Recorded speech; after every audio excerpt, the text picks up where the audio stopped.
All right, so I guess we're just going to skip right to the context here. A judge blocked the deployment of National Guardsmen in Oregon. Of course, that deployment would have been illegal from the president because the president can only nationalize the National Guard in situations of, if there's an emergency, if the situation calls for it, which, of course, in this moment it does not, even remotely. Nothing is happening over there. So the judge blocked that. In response, in addition to appealing that ruling, Donald Trump is pulling guardsmen from other states, Texas and California, to go send and invade Oregon. However, a quick judge ruling immediately put a block to the deployment of the California National Guard over to Oregon. So to my knowledge, right now, the only remaining National Guard regiment that is currently in deployment is the Texas one, and they're sending people both to Portland and Chicago. Because the Supreme Court got rid of federal injunctions, now only plaintiffs listed in a case can be affected by the ruling of that case during like an injunction, meaning like there's no longer nationwide injunctions, which means that even though there have been two separate court orders blocking the deployment of National Guardsmen over to Portland, they only apply to California and to Oregon, not to Texas. So, I thought the judge said no state National Guard can be deployed. Oh, well, then maybe I'm out of date. Sorry, I slept in. Okay. Me today. My understanding was that the Texas one got through. Okay, that's good to hear. Let's see how it goes. The judge claimed her ruling applies to Texas. Was Texas listed as a plaintiff? Were they listed in the order? When did this come out? Late last night. Okay, I was in the mountains. Alrighty.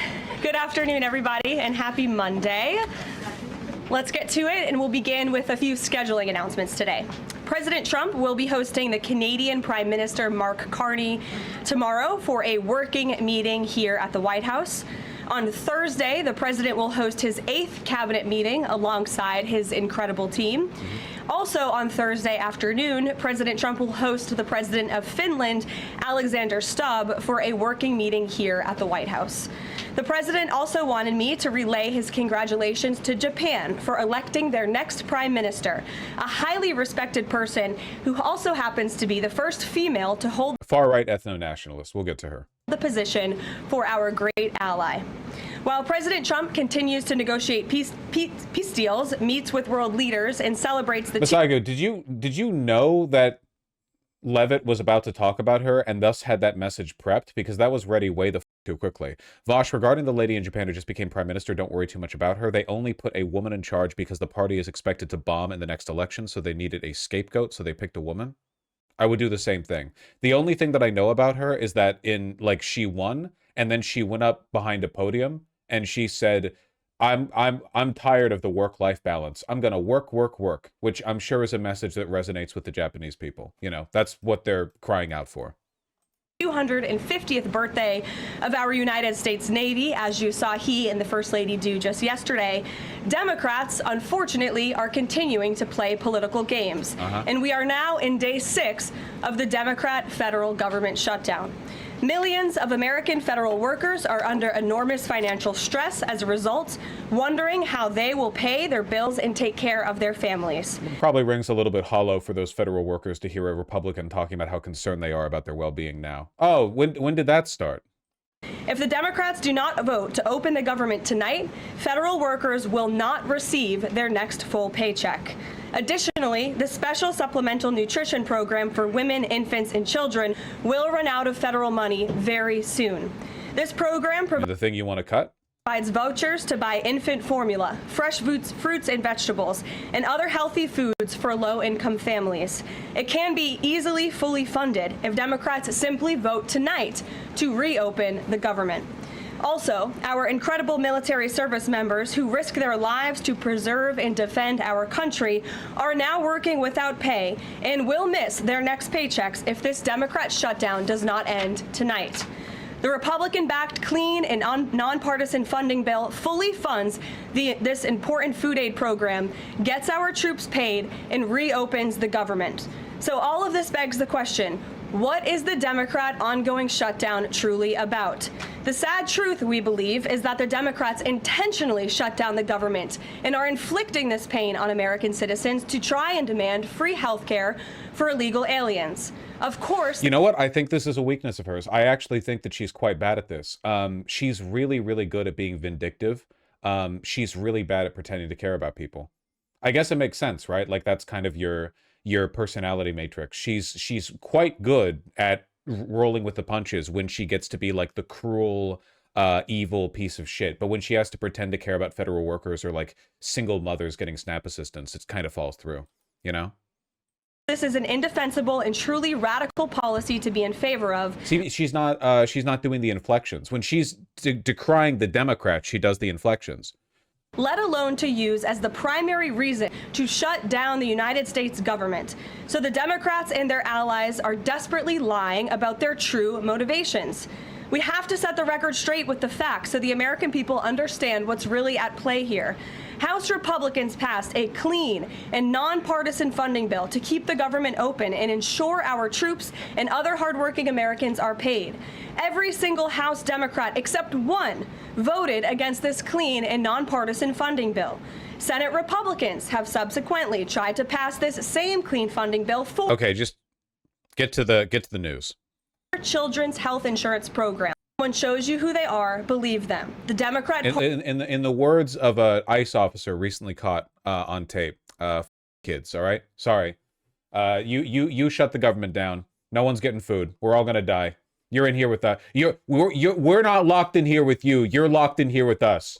Party has unfortunately closed our government, costing Americans their jobs, threatening our military readiness, harming our economy, and causing 13 separate times under Joe Biden and vote for this exact same type of funding bill. Now the Senate will vote tonight for the 5th time to reopen the government on the 6th day of this shutdown. As you know them, some of them sit just behind me at those desks. They are unable to show up to work right now. There's nothing to negotiate, just reopen the government. Unfortunate consequence of that. Is there a timing for when that would happen? Well, look, we'll see how the vote goes tonight. Here, I want to get past the talk about reopening the government because I'm really interested what she has to say in response to the fact that, like, guys, the whole Trump invading cities stuff has been getting a lot more serious lately. It's been really ramping up. It's been really ramping up. I saw somebody in YouTube chat earlier before I even started the stream saying, like, listen, I understand it's good for the algo, but I wish Vosh's titles weren't so doomer. And I'm responding to you directly, but I just want to say, like, we're just in those times, man. I'm sorry. I can only pepper in so much optimism in the, opening, months after 1939, after the invasion of Poland. I feel like sometimes you just have to roll with it a little bit. It's up to you whether or not you can follow through. I know a lot of people are really cynical about the country right now, but this is something that I keep pointing out, and I want everyone to believe it, okay? The Republicans are incredibly incompetent. They will not hold power forever. There need to be people to inherit the future. We have a good candidate to do so. Her name is actually Afton Bain. Batman name right there. Jesus Christ. There are Mamdanis everywhere for those with the eyes to see. She's talked directly with PV. She's very thankful for the help. Just saying, she's doing well. She's leading in the primary race right now. Tennessee 7, not exactly a robust Democratic stronghold. If she wins the primary, she'll be up against a Republican who is more likely than her to win. However, one of the biggest myths that we really need to break is the idea that the way to win in red states and red districts is by running moderates. I've never believed that's how it works. You need to run people who are distinct from the Democratic Party. Well, folks, don't you want to participate in what might potentially be the flipping of a red district blue, not only for a Democrat, but for a progressive Democrat that beats out the establishment candidates in the primary? I'm just saying, just sign up with PV, She wants universal free school meals. I remember that. She's a Medicare for All fan. If we flip a House seat in a special election, nobody will have seen that coming. It would be nice not only because it would signal momentum before the midterms, but it would also be nice because it would signal that progressives are the people who need to be running in these districts, not moderate Democrats. But yeah, seriously, the rhetoric has really been escalating. But we have to take care of this little gnat that's on our shoulder called the Democrats. They want to give all of our money to illegal aliens that pour into the country.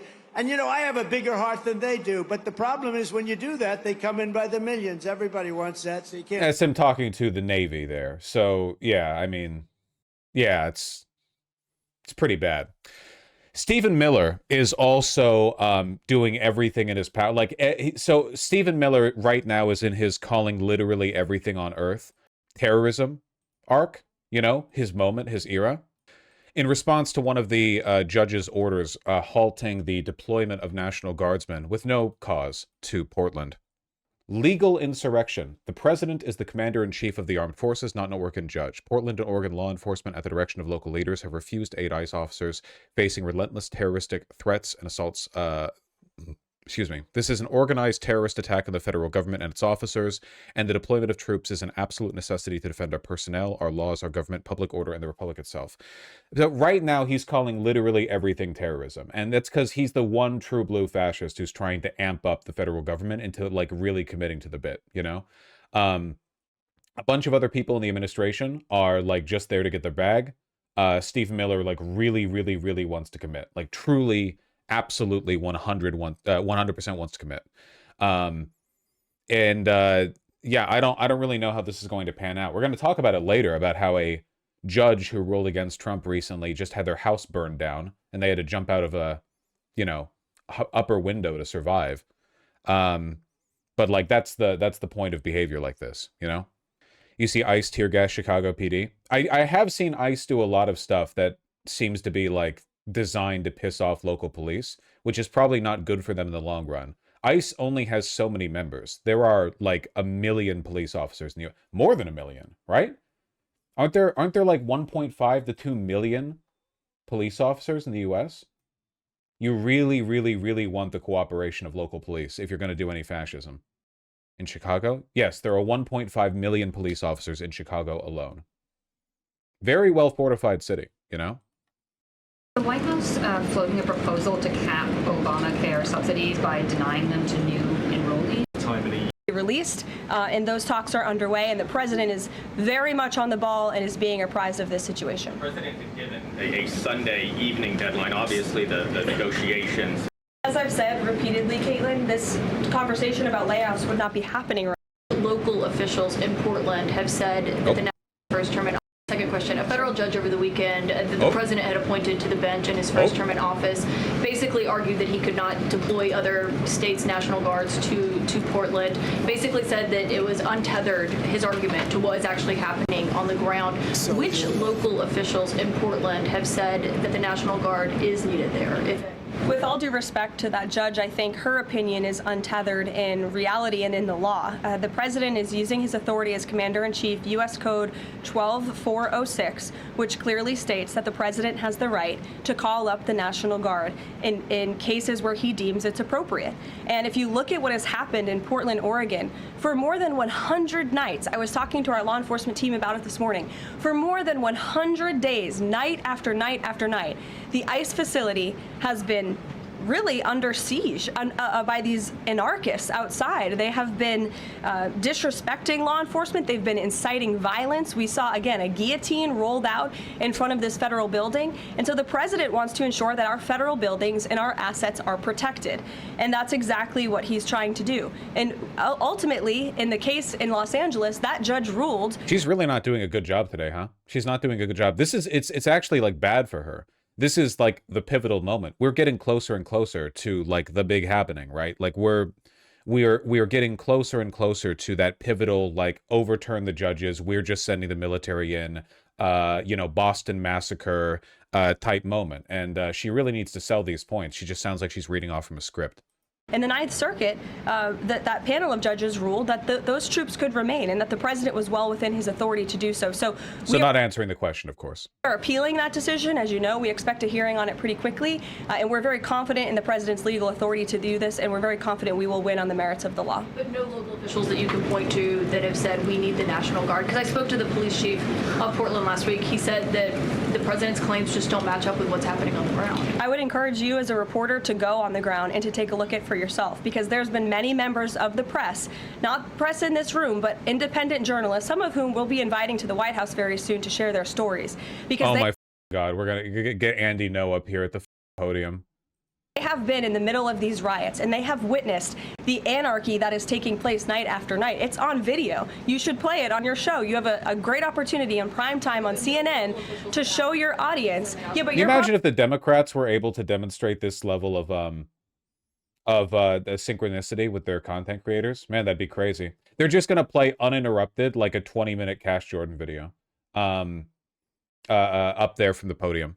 Probably talking to partisan Democrat officials who are opposed to everything this president does. You should also ask the people who live in Portland. We've actually heard from many members of the community who have said that this is complete civil disobedience. It's a mess. It's been loud. It's been troubling for neighbors in the community who are just trying to live peacefully. And these people are not there to peacefully protest. They are there. This is really weak. This is super, super weak. Stephen Miller is doing this correctly. If your goal is to make the country worse, and to kill people and so on, like, Stephen Miller is doing this correctly. This, like, oh yeah, we need to send the National Guard in to respond to a public order disturbance. Come on. Like, yeah, this doesn't even sell with their own audience. It doesn't even sound like, it doesn't even work in that context, you know? You need to lie and say that everyone there is a terrorist. Presumably, she doesn't want to do that here because she could be questioned by journalists, whereas Stephen Miller can say whatever he wants on Twitter. To cause mayhem and havoc. Yeah, Caroline. Stephen, go ahead. Thank you, Caroline. Two questions. First, do you have a reaction to reports that thousands of Cuban troops are deployed alongside Russia fighting in Ukraine? And on a very different matter, the president last week floated in an interview. Cuban? Are there Cuban troops being deployed alongside Russia? What? Wait, hold on. Cuban troops, Russia, Ukraine? This is news to me. U.S. says 5,000 Cuban mercenaries. Okay, mercenaries and troops are two different things. Maybe fighting for Russia. Exclusive, citing Cuban fighters in Ukraine. U.S. urges allies to shun Havana at U.S. Oh, hold on a second. Is this just us lying? Citing Cuban fighters in Ukraine, the United States urges its allies to shun Havana at UN. So we're just lying about the Cubans being there? For one, how is the Cuban government responsible for their mercenaries? For two, what? Why the f would any Cubans want to go fight in the Russia-Ukraine war? Like, even poverty, hunger-stricken Cuba is a paradise compared to that shit. Jesus Christ. With our colleague Daniel from One America. Yeah, I don't believe that. I don't believe that for a damn second. I'll need some better evidence than that.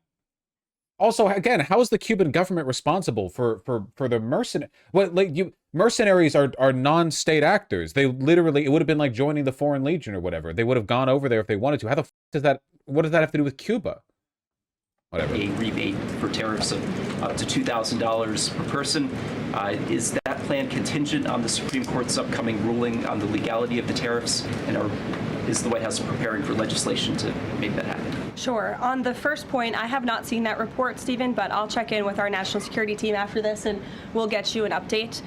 To your second point about the tariff rebates, I think it's an idea that the president has discussed and floated with his team of advisors. It's never happening. It's never happening. Yeah, oh, he's floated it? Really? I thought he promised it. He kept saying he's going to do it. He's never going to do it. Keep up with those promises that never come true, man. They really play well. But no decision has been firmly made at this point in time. Oh, yeah. Why don't we go to the back? Owen. Good afternoon. Good afternoon. Hold on. Somebody provided this link. You've called the district judge's ruling blocking the deployment of National Guard in Oregon legal insurrection. Does the administration still plan to abide by that ruling? Well, the administration filed an appeal this morning with the Ninth Circuit. I would note the administration won an identical case in the Ninth Circuit just a few months ago with respect to the federalizing of the California National Guard. Why is he talking like this? Oh, God. Did he have Botox? Is it happening to you too? Come on, man. You're like one of the only real fascists there. You can't do this shit. Come on. Under Title 10 of the U.S. Code, the president has plenary authority. Plenary? Oh my God. Dude. Can't we have one, like... Why do they all have to be Mar-a-Lago? Why does it all have to be Barbie and Ken Jersey Shore shit, man? Come on. Jesus Christ. Stephen? What? Stephen? Hey, Stephen, can you hear me? It seemed, Stephen, I apologize. It seems like we're having a technical issue. We'll try to fix that and get back to you after a quick break. Stay with CNN. I really think it's amphetamines, not Botox. You think he's following his leader? Wait, do you think that he realized that he's high out of his gourd and then he just pretended that there was a connection issue so he wouldn't have to answer any more questions? Like he's just if that was his play, honestly, mad respect. He played that off pretty well. That looks like a disconnect. He did a pretty good job with that one. The president has plenary That's why he's so dangerous. authority.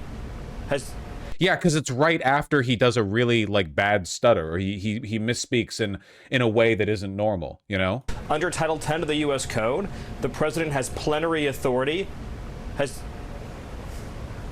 Stephen? Yeah, that's not a disconnect. He fully was just like, "F it, I'm gonna pretend I'm not here." Stephen? Hey, Stephen, can you hear me? It seemed, Stephen, I apologize. It seems like we're having a technical issue. We'll If there was an actual disconnect, he would have kept talking. try to fix that and get back to you after a quick break. Stay with CNN.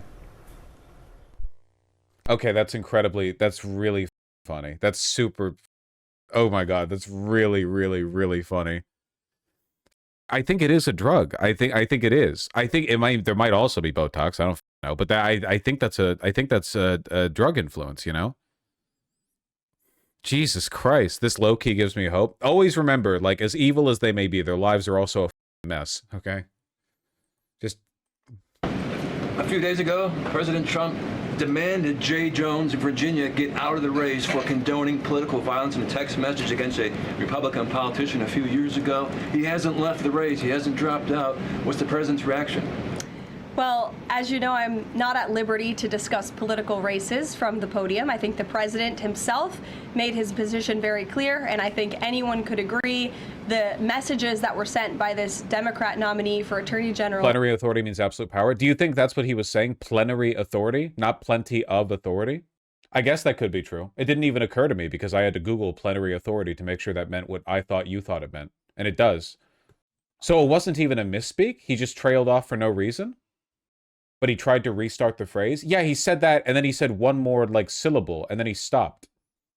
Vasha was pretty obviously plenary. Lexi Glorp, I've seen the IQ level you typically post at. Do not pretend you knew what plenary was before it just came up. Don't you can't do that. With a right click, I can see your post log, okay? I can estimate your lexicon. Don't... in Virginia are really shocking, alarming, and completely unacceptable. He was threatening to kill his opponent and his opponent's children, and that type of rhetoric has zero place in our country, and the president was absolutely right to condemn that. One more, please. Sure, go ahead. Thank you. The Democrats have questioned and scrutinized the president's comments about using potentially the military, American cities, as training grounds for the military. And when you look at Portland, Chicago, local and state officials say that their local law enforcement is able to handle the situations, these protests on the ground. The president says that Portland is burning, using that as justification for the National Guard in Portland. But when you look here in Washington, D.C., the president just last week said it is now a completely safe city, and there are still National Guard members on the streets that are not involved in ICE activities. Can you provide the justification for the White House here in Washington, D.C., why the National Guard members continue to be out on the streets? Because Washington, D.C. has invited the National Guard here. Why?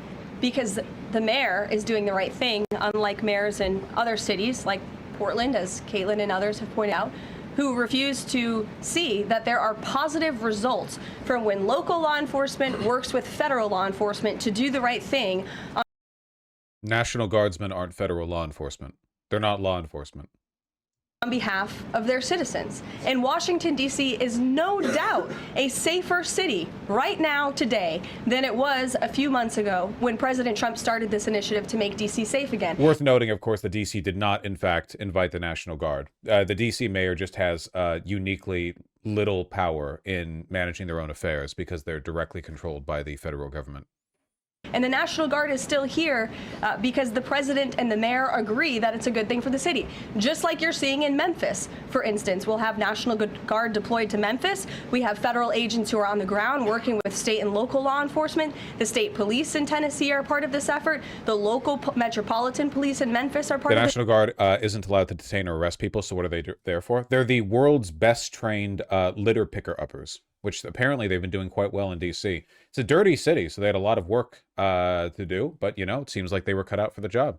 This effort, state and local law enforcement and federal law enforcement should be working together. And it's a shame that we see in some cities across the country that their mayors are just simply refusing to cooperate because they don't. She's saying we don't need justification, basically. No. Yeah, she's her rhetoric here, because the argument she should be making is like, essentially, we can do whatever we want, and we need to because the country is under attack by radical leftists. But what she's instead saying is like, actually, you know, it's basically fine when National Guardsmen, federal law enforcement, and local law enforcement work together. You know, it's good. It's just fine. You know, it's just good for the country. There's like an imbalance here. The only way that you can justify the crackdown on democracy that they're doing is by invoking like the fascist appeal to emergency. It needs to be an emergency. All right. The Hitler did not justify the 10,000 rights he took away from Germans, even non-Jewish Germans, you know, by saying like, oh, well, you know, it's like better this way. It's like, you know, it's nice. It works out this way, you know. You always have to be doing it in response. It's like an immediate threat that you're trying to address. I don't know why she's short-selling this so much. Maybe the ghost of Hitler just oscillates between her and Stephen Miller, and right now it's more in Miller, so she's kind of like disempowered a little bit. Like Donald Trump. And that's what this boils down to. And I don't think any American would disagree that Chicago needs more law enforcement reinforcements, that they need more resources. Look at this headline from over the weekend. At least 30 people shot during the weekend in Democrat-run Chicago. 5 of them were killed in one weekend. This is completely unacceptable, and the president wants to make American cities safer, and he's willing to work with anyone to do it. If the courts allow you to ultimately send in the National Guard into Chicago and Portland, do Democrats not have reason to be concerned that there are long-term plans by this administration to keep U.S. military or the National Guard in American cities, like what we're seeing here in Washington? Why should they be concerned about the federal government offering help to make their cities a safer place? Again, it's incongruous. It doesn't work. Why are you mad at that? You wouldn't hurt a fascist administration with glasses, would you? What is this? She's so bad at this. She's not normally this bad. She's not normally this bad at this, you know? There's none of that sense of emergency. Trump has been hitting those points better lately. They should be concerned about this. They should be concerned about the fact that people in their cities right now are being gunned down every single night. And the president, all he's trying to do is fix it. And there has been a complete smear campaign by the Democrats and the media, quite frankly. I was reading Political Playbook this morning, one of the most inside the Beltway newsletters you can find. And you guys are framing this like the president wants to take over the American cities with the military. The president wants to protesting way too much. Come on. You don't do fascism by going, it's like you guys think we're trying to do fascism. Why? Yeah, this is not. You need to accuse the left of being the fascists and the terrorists and the so on. You need to say, like, this is an emergency where, like, every moment that the military doesn't intervene, our country falls, like, more and more into the grip of radical left anarchist terrorists, you know? This is, like, it's the rhetoric used by Steve Miller. That shit works. Help these local leaders who have been completely ineffective in securing their own cities. And we have already seen there's a positive formula for that. Look at Washington, D.C. Not to mention, like, I don't know, I feel like during today's press briefing, she sounds more like a kid, don't you think? She sounds more like a whiny kid, like she's trying to be taken seriously. I don't know. She's authoritative when she's being openly cruel. She sounds kind of whiny when she's pretending to care about people. The murder rate has declined significantly. Our streets are safer. People who live here feel safer. All of you in this room, I know you do. You just won't admit it. And it's a proven... Why would you say this? Oh my God. Dude, this rhetoric is so bad. What the f... Is it the shutdown? You're a federal agent. Does the government shutdown affect your cognitive ability? Is there some kind of like demon pact that keeps all of you fueled by the operation of the government? What? Jesus Christ. I know you all like our fascism. You just won't admit it. I know you like it. You just won't say you like it. System that works, and the president wants to make America's cities safe again. And I don't think there's anything wrong with that. Michael. Thank you, Caroline. 2 questions, if I may. Because the mayor wants them. Michael. These talks in Egypt. If Hamas does agree. Also, saying the only reason you have National Guardsmen deployed in D.C. is because the mayor, the Democrat mayor, wants them. Again, weak. Really? No emergency? You're not keeping them there to respond to some kind of urgent threat? You're literally saying, well, it's at the behest of the Democratic mayor? Okay. Some emergency. To relinquish power and give it up, cede power to this transitional technocratic government. If that does happen, would the Trump administration then recognize a Palestinian state? Look, I don't want to get ahead of the technical talks right now, Michael. They're extremely sensitive. They're taking place, again, as we speak, and there's a lot of, there's many things to discuss, of course. This is hopefully we expect and we hope going to be one of the greatest peace deals this world has ever seen. And the Trump administration. Then Trump will have ended 9 wars. What are we up to? Is it 8 now? I don't know. No one can keep track. Is working diligently and working very hard to get there. And as I said, Friday, all terms agreed. We have the Arab countries who are working with us. Of course, Israel has been incredible in cooperating with the president's plan and agreeing to it. And we're very hopeful, and we expect that to continue. Carolyn, you tweeted about this over the weekend. Thank you. I was going to you in the blue shirt and tie. Oh, thank you, yes, Caroline. You're welcome. welcome. The Daily Mail. Today, the Supreme Court declined to hear Ghislaine Maxwell's appeal. Will Trump rule out granting her clemency? Is that something the White House is considering? It's not something I've heard discussed, and we don't comment on clemency requests. That Bosch, mate, you keep saying stuff like even they won't buy this, but MAGA will buy whatever the marching orders say. You don't understand how rhetoric works, okay? This is not about directly convincing or not convincing people. There are no Republicans watching this press conference and going, I don't like that answer. I'm no longer a Republican. But also, nobody watches press conferences. We are the only human beings watching this. The live viewers to this stream right now, we're actually the only people watching this, okay? What matters more is the national energy and how well they capitalize on the opportunities they're given. And while a Republican may not be convinced for or against a specific point in any instance, they can absolutely be motivated or not motivated to a specific action or a specific point. Oh, sorry, I should take the Miller response. Does that work? Should I do that like every time I misspeak? Does that work? Do you think that ends stream? Yeah, stream's good. We did 2 segments. Listen, it's not about people being convinced of a point, okay? For one, if you're a Republican, you are a idiot. You are genuinely like beneath consideration in terms of political rhetoric. Like if something works on you, it's the same way. It's like the way you'd teach something to a kid, right? Like you don't teach a lesson to a kid by logically presenting an argument to them because they can't follow that shit. You have to present it in a way that seems convincing. But sometimes you're on moon logic doing this shit, you know? It's not, you're not trying to like win them over with rhetoric. However, you can motivate them to do or not do something. It's about the energy levels they're keeping up, right? I think a good way of putting it would be like after J6, a bunch of Republicans distanced themselves from Trump and the Republican Party. And the thing that moved them over was not them being given rational arguments to convince them that J6 was good / no big deal. It wasn't like they had their mind changed. It was that for a while, the energy was dampened down massively on their movement. And then once the Democrats did nothing to capitalize on that, there was room for them to like build the momentum again. It has to do more with like how well you take advantage of the moment. So right now, Carolyn Levitt is demonstrating, like in my opinion, this is like a really bad way to respond to the situation at hand. I think she's doing a bad job being convincing. Republicans are not buying Republican rhetoric at the moment. Only 23% of Republicans bought GOP rhetoric on the shutdown. Really? That's surprising. Which do you think is the more important goal for congressional Democrats in government shutdown negotiations? Preserve affordable care tax credits, restore funding for Medicaid, to expand Medicaid benefits to immigrants. Wait, does this say what you say it says?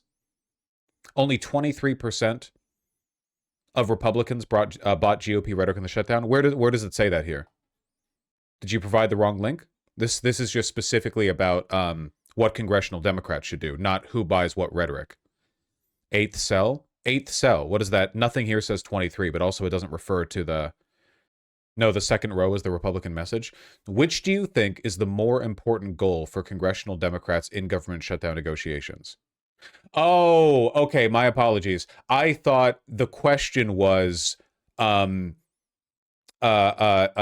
should the Democrats prioritize to their own benefit, not what do the Democrats actually care about. So the argument here then being that the people widely believe the Democrats actually are trying to protect Medicaid funding and Affordable Care Act tax credits, and very few people, you know, relatively speaking, think that it's about expanding these benefits to people in the U.S. illegally. It's a YouGov poll, but still, altogether, pretty good. Yeah, only 22% of Republicans think that. It's pretty good. That's pretty good. The cat video worked. You have to apologize. The cat video. I'm not anti-cat video. I thought the cat video was good. Other people clowned on it because they thought it was unserious. My argument to you is that all politics is unserious, okay?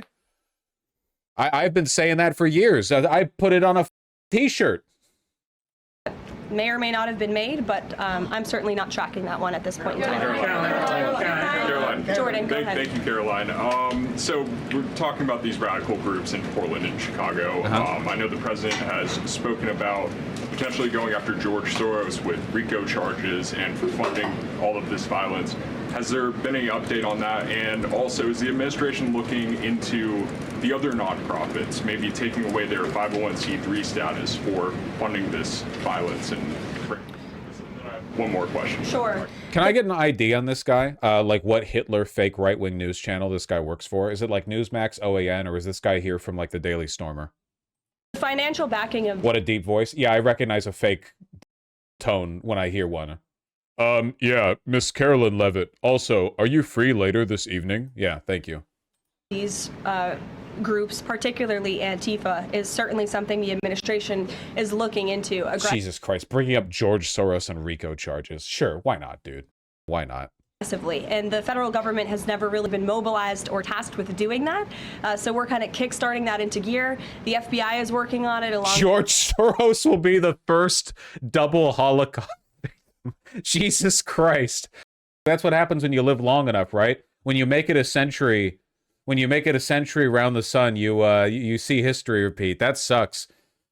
Well, he did escape from the first one, but you know, I guess he'll see too. Oh my God. Inside the White House's Homeland Security Task Force, we have our intelligence community looking into this as well, and even the Secretary of Treasury is involved with these matters since they are financial in nature. And we will continue to get to the bottom of who is funding these organizations in this organized anarchy against our country and our government. It's a question the American people have been begging the answer for many years, and we're committed to uncovering it. And when we do, I'm sure you'll be one of the... Why the is she I'm sorry, I know I keep repeating this point, but she just sounds like incredibly weak. She sounds, yeah, she can't like land any of these talking points, man. We're in like the pivotal moments here. Do you think Republicans are getting worse due to burnout? No. I think that like undoing a democracy requires the nuts on the table, you know? Organized anarchy. First people to know. Separately, Caroline. Thank you. So Gaza, under the president's plan, is going to be governed by a transitional governance of a technocratic, apolitical Palestinian committee made up of qualified Palestinians and international experts.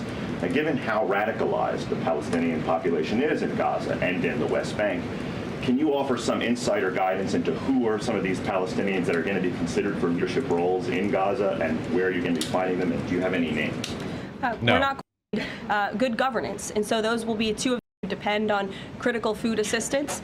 We hate to see this, and in fact, the Office of Management change course tonight. I believe the vote's taking place at 6:30, and we urge Democrats... This is a really short and really weak press conference. Keep in mind, this is after like maybe the biggest legal challenge yet to Donald Trump's invasion of Democrat cities with the National Guard. The fact that she didn't go on like this tirade against the judges is crazy to me. I don't know if it's in response to the burning of that judge's house, like maybe she's worried about drawing too much ire, too much heat. I'm not entirely sure. Yeah, I don't know. It just shows how inconsistent their messaging is internally at the highest level. Yeah, but like I feel like for the most part, Stephen Miller's been running the ball game. He's literally like the border security, domestic security czar, homeland security czar, right? Like he's the president's advisor. He's he's been extremely active on social media. He's been doing the interviews. His rhetoric's been getting more and more and more openly like Nazi. I'm surprised to see her fall behind. Like, she is literally the mouthpiece for the administration. She is the #1 person who needs to be nailing these points. Thank God, you know? Is Miller the only one willing to put nuts on the table? I don't know. And also, he might still back off. So far, he hasn't faced any real pushback. Because he's not officially the one doing anything. He's just the guy who's talking. He hasn't really faced any, like, direct legal challenge to any specific behavior. Remember? Like, he's a tweeter. Yeah, he does interviews. He hasn't directly done anything. So it's possible that, once he faces more direct challenge, it's, things could fall apart for him. He does look like a sniveling pussy. So we'll have to see. The National Guard deployments so far have not been... Yeah, it's a political loser, John. It's a political loser. Donald Trump may think it's a political winner, but it's a political loser. Oppose Trump deploying in a U.S. city, active duty U.S. military, 61%. The National Guard in particular, 58%. When you get 3 in 5 Americans agreeing on anything, you know if that is on the opposition side, it's a political loser. And among independents, who are, of course, that key block in the middle of the United States political electorate, we're talking about 2/3 of independents there and about who oppose the deployment of either active duty U.S. military or National Guard into U.S. cities. He's always got a good questions that people are asking, or what are the issues they see with these deployments? How long until public opinion is meaningless? Never. For the 50 trillionth time, authoritarian governments rely more on public opinion than democratic governments. Democratic governments have a fallback, right? They have the technocratic, they have the bureaucratic legitimization of their position in power. An authoritarian leader needs enough public support to not get toppled. Okay, look, I think it's that they don't buy Donald Trump's case for why these troops must go into the U.S. cities. Unpopular leaders in a democracy worry about getting heckled when they go out to a nice restaurant with their wife. Unpopular leaders in an authoritarian country spend 1/3 of the national treasury on private security because they're worried that their palace is going to get burnt down. Like, that's the difference, okay? Public opinion always matters. It matters in North Korea? Yeah, it does. Why do you think their government puts out so much propaganda? Do you think that the Kim dynasty is like widely hated in North Korea? That is not how that shit works. So the New York Times essentially gave you a two-pronged little answer here, right? Trump may use the National Guard to intimidate rivals, or big city crime will spiral out of control if the troops don't go into cities. What you see here is the majority that takes the case is that Trump may use the National Guard to intimidate political rivals at 51%. Just 42% of Americans agree with the Donald Trump stance that, in fact, big city crime will spiral out of control if the National Guard doesn't go into U.S. cities. So essentially what we're seeing here is Donald Trump's making a case, the Democratic opposition's making another case, and the I thought people in China hated the government. No, you've fallen victim to Western propaganda. Opposition's case is winning here, and that is a big reason why what you see is you get about 3 in 5 Americans saying they don't want troops. 42%, bro, we got to do something. You have to understand that, like, every Republican thinks that every Democratic city has been burning for the past decade.